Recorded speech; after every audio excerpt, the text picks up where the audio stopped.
రంజీ క్రికెట్లో Vidarbha left arm spinner Harsh Dubey చరిత్ర సృష్టించాడు. ఓ సింగిల్ ఎడిషన్లో అత్యధిక వికెట్లు తీసిన బౌలర్గా సరికొత్త రికార్డు నెలకొల్పాడు. గతంలో ఈ రికార్డు బీహార్ బౌలర్ అశుతోష్ అమన్ పేరిట ఉండింది. అమన్ 2018-19 ఎడిషన్లో 68 వికెట్లు తీశాడు. ఇప్పుడు రంజీ ఎడిషన్ 2024-25 ఫైనల్లో కేరళతో జరుగుతున్న మ్యాచ్లో హర్ష్ అమన్ రికార్డును బద్దలు కొట్టాడు. ఈ ఎడిషన్లో హర్ష్ 19 ఇన్నింగ్స్ 16 సగటున 69 వికెట్లు తీశాడు. రంజీ క్రికెట్ చరిత్రలో ఇదే అత్యధికం. రంజీ ట్రోఫీ సింగిల్ ఎడిషన్లో అత్యధిక వికెట్లు తీసిన బౌలర్లను చూస్తే 2024-25 ఎడిషన్లో హర్ష్ దూబే విదర్భ బౌలర్ 10 మ్యాచ్ల్లో 69 వికెట్లు తీసి మొదటి స్థానంలో ఉన్నాడు.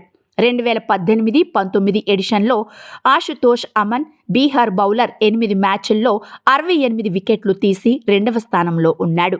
2019-20 ఎడిషన్లో జయదేవ్ ఉనద్ఘత్ సౌరాష్ట్ర బౌలర్ 10 మ్యాచ్ల్లో 67 వికెట్లు తీసి మూడవ స్థానంలో ఉన్నాడు.